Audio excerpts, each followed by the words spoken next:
नमस्कार दोस्तों, study with देव चरण में आपका स्वागत है। दोस्तों, बिंदुसार को हम देख रहे थे। अब देखते हैं दोस्तों, बिंदुसार के बाद प्रियदर्शी अशोक पर चर्चा करते हैं। ये 273 से 232 ईसा पूर्व तक अशोक ने शासन किया था। तो आइए इन्हीं को देखते हैं। प्रियदर्शी अशोक जो थे दोस्तों, इनके माता का नाम सुभद्रांगी धम्माया पासादिका था। इनकी माता का नाम। अशोक की राजधानी थी पाटलिपुत्र थी और इनकी पुरोहित एवं प्रधानमंत्री थे राधा गुप्त, जो बिंदुसार के भी प्रधानमंत्री पुरोहित रहे हैं राधा गुप्त। स्तूप। अशोक ने कुल 84,000 स्तूपों का निर्माण करवाया। प्रियदर्शी अशोक ने कुल 84,000 स्तूपों का निर्माण करवाया। उनमें सबसे बृहद यानी सबसे बड़ा सांची का स्तूप है। सांची का स्तूप मध्य प्रदेश राज्य में रायसेन जिले में विदिशा के पास स्थित है। प्रियदर्शी अशोक 273 से 232 ईसा पूर्व तक शासन किया था। इनकी माता का नाम सुभद्रांगी या धम्माया पासादिका था। प्रियदर्शी अशोक की राजधानी पाटलिपुत्र थी। इनके पुरोहित एवं प्रधानमंत्री थे राधा गुप्त। अशोक ने कुल 84,000 स्तूपों का निर्माण करवाया। उनमें सबसे बड़ा सांची का स्तूप है। सांची का स्तूप मध्य प्रदेश राज्य में रायसेन जिले में विदिशा के पास स्थित है। दीपवंश महावंश क्या है दोस्तों? दीपवंश महावंश। राज्याभिषेक। सिंहली अनुश्रुति। एक सिंहली यानी श्रीलंका। सिंहली अनुश्रुति दीपवंश और महावंश के अनुसार अशोक ने अपनी माताओं यानी सौतेली माताओं से उत्पन्न 99 भाइयों का वध करके 269 ईसा पूर्व में अपना राज्याभिषेक करवाया। 269 ईस्वी में राज्याभिषेक करवाया। अब देखते हैं कलिंग युद्ध। कलिंग युद्ध 261 ईसा पूर्व में हुआ था। कलिंग युद्ध 261 ईसा पूर्व में हुआ था। इतिहासकारों के अनुसार, कुछ इतिहासकार कहते हैं कि अशोक ने उत्तम किस्म की हाथियों, अच्छी हाथियों, तगड़े जो आधुनिक रूप से वो लैस थी, जो लड़ाई वगैरह करने में बहुत माहिर थी, मतलब एक तरह से उत्तम थी, बहुत अच्छी थी हाथियाँ। तो इतिहासकारों के अनुसार अशोक ने उत्तम किस्म की हाथियों अथवा व्यापार में आई हुई जो बाधा के कारण, व्यापार में उनके कुछ बाधा आ जाती है इसके कारण, और कुछ उत्तम किस्म की हाथियों को लेकर अशोक ने उड़ीसा राज्य में कलिंग क्षेत्र पर आक्रमण किया। उड़ीसा राज्य में कलिंग क्षेत्र पर आक्रमण किया। कलिंग का युद्ध अशोक अपने राज्याभिषेक के 8वें वर्ष अथवा 261 ईसा पूर्व में लड़ा। जो कलिंग का युद्ध इन्होंने लड़ा था। 1 लाख लोग इस युद्ध में मारे गए। जो यह कलिंग का युद्ध हुआ था बहुत भयंकर हुआ था। इसमें 1 लाख लोग मारे गए। लगभग 1.5 लाख लोग कलिंग क्षेत्र से निर्वासित कर दिए गए, मतलब भगा दिए गए। यह एक भयंकर युद्ध था जिससे सभी का दिल दहल गया, सभी के रोंगटे खड़े हो गए। यह जो 161 का जो ये कलिंग का युद्ध है दोस्तों, इतना भयावह था कि सभी का दिल दहल हो गया।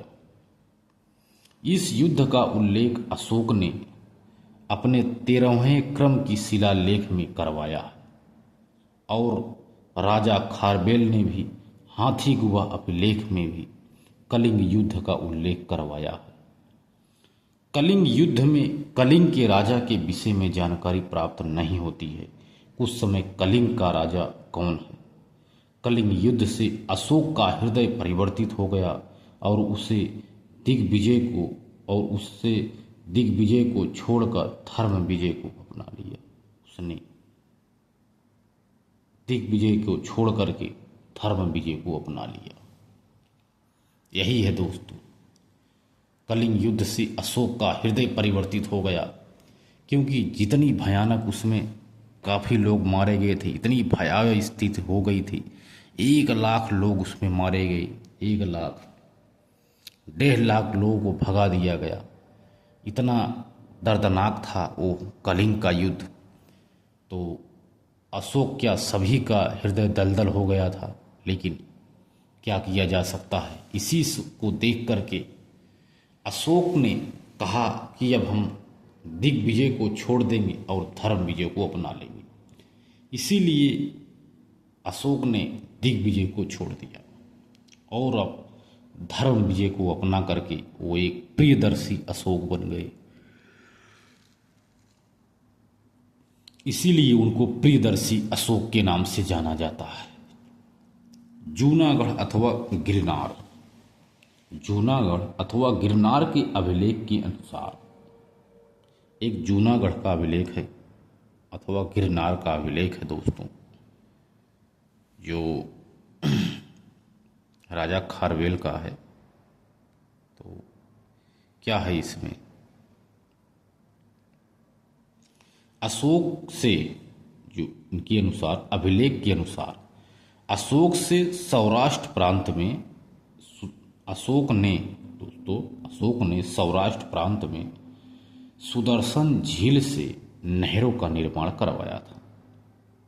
एक जूनागढ़ या गिरनार का अभिलेख मिलता है। इसके अनुसार अशोक ने सौराष्ट्र प्रांत में सुदर्शन झील से ही नहरों का निर्माण करवाया था। अशोक के समय सौराष्ट्र प्रांत का प्रांतपति तुषास्प यवन था। गिरनार के अभिलेख पर अशोक मौर्य लिखा हुआ पाया गया कि अशोक मौर्य वंश के थे। इस गिरनार के अभिलेख में पाया गया।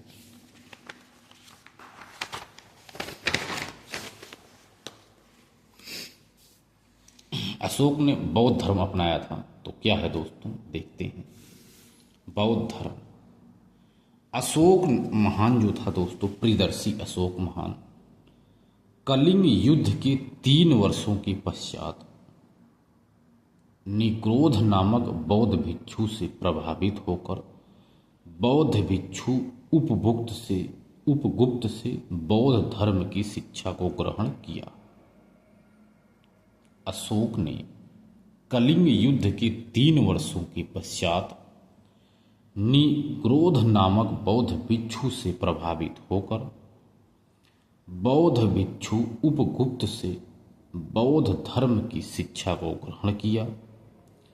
प्रारंभ में वह शैव धर्म का अनुयायी था, किंतु बाद में बौद्ध धर्म को अंगीकार कर लिया, लेकिन अन्य धर्मों को प्रश्रय भी दिया था।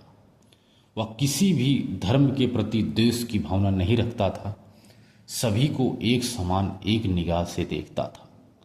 सबसे पहले तो वह शैव धर्म को मानता था अशोक, लेकिन बाद में यह बौद्ध धर्म को अपना लिए थे। अशोक की पत्नियां कौन कौन थी देखते हैं दोस्तों, और उनसे उत्पन्न उनके पुत्र। अशोक की एक पत्नी का नाम है आसंधिमित्रा। आसंधिमित्रा निसंतान थी असंधिमित्रा के कोई संत नहीं था, वो संतान नहीं था। एक पत्नी है करुआकी, करुआकी देवी। करुआकी देवी भी अशोक की ही पत्नी है। इनसे एक पुत्र का जन्म होता है तीवर। तीवर करुआकी देवी का पुत्र था। अगली पत्नी है महादेवी। महादेवी भी अशोक की पत्नी है। तो इनका पुत्र है महेंद्र एवं संघमित्रा। महेंद्र एवं संघमित्रा इनकी पुत्र हैं।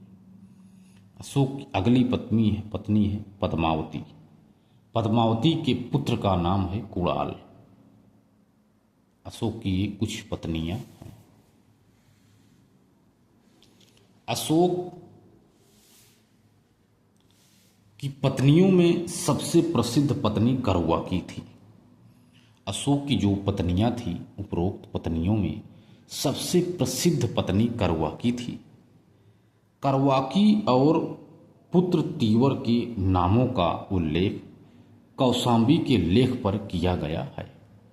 इनकी पत्नी करुआकी और पुत्र उनके तीवर के नामों का उल्लेख कौशाम्बी के लेख पर किया गया है, क्योंकि ये सबसे प्रसिद्ध पत्नी थी करुआकी देवी अशोक की। जो उपरोक्त हमने पत्नियों को बारे में बताया, असंधिमित्रा, करुआकी, महादेवी और पद्मावती। अशोक की और एक अन्य पत्नी तिस्रक्षिका। अशोक की एक और पत्नी थी दोस्तों, तिस्रक्षिका। तिस्रक्षिका ने पद्मावती के पुत्र कुणाल के आंखों में जहर डाल दिया था। यह इनसे जलती थी, तो इनका एक पुत्र जो कुणाल था दोस्तों, जो पद्मावती का पुत्र था, इनकी आंखों में तिस्रक्षिका ने जहर डाल दिया था आंखों में, जिससे उसकी बचपन में ही दोनों आंखें खराब हो गई थी। इनकी ये भी एक पत्नी थी। पद्मावती का जो पुत्र कुणाल था, उनकी आंखों में जहर डाल दी थी दोस्तों, दोनों आंखों में। तिस्रक्षिका ये भी अशोक की ही एक पत्नी थी।